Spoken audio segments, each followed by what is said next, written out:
দর্শক জমে উঠেছে ত্রয়োদশ জাতীয় সংসদ নির্বাচন। আলোচনার ঝড় উঠছে চায়ের কাপে।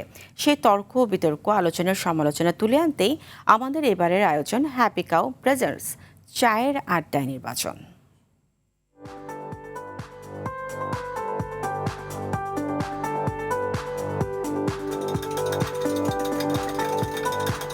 দর্শক, হ্যাপি কাউ চায়ের আড্ডায় নির্বাচনে এবারের পর্বে আমি শাহাদুজ্জামান আছি আপনাদের সাথে।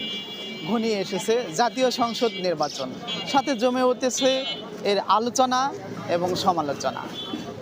এ নিয়েই নির্বাচনী আড্ডায় আমি উপস্থিত হয়েছি বগুড়া এক সারিয়াকান্দি সোনাতলা আসনে। এলো instant milk powder happy cow, যেমন সাশ্রয়ী তেমনি পুষ্টিগুণে ভরপুর। হ্যাপি কাউ, গরুর দুধের স্বাদ সবাই পাক।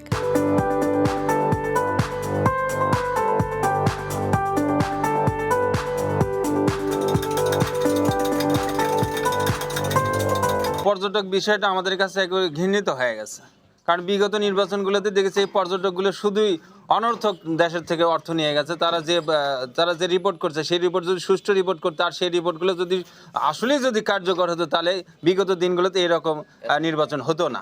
চাকরিজীবী হিসেবে আমরা ভালো নাই, কারণ আমাদের টাইম স্কেল দেওয়া হয়েছিল 2014 সালে।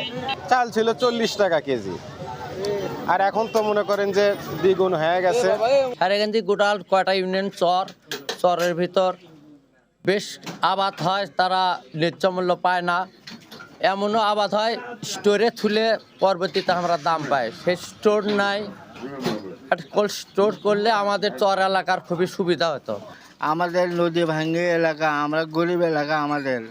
আমাদের পাশে যিনারা থাকবেন, আমাদের ডাকলে যাদেরকে কাছে পাবো, এনাগারের মতো দেখেই যাদের যোগ্যতা বলে মনে হবে তাদেরকেই আমরা আমাদের মূল্যবান ভোট দেব। তরুণ প্রজন্ম যারা, তারা মানে বিচ্ছিন্ন ছিলাম। বিচ্ছিন্ন থাকার কারণে আমরা এই ভোটকে গ্রহণযোগ্যভাবে আমরা কেউ নিতে পারিনি আর কি। দর্শক, হ্যাপি কাউ চায়ের আড্ডায় নির্বাচন আজ এ পর্যন্তই। ভালো থাকুন, সুস্থ থাকুন। নির্বাচনী সকল আপডেট পেতে RTVর সাথেই থাকুন।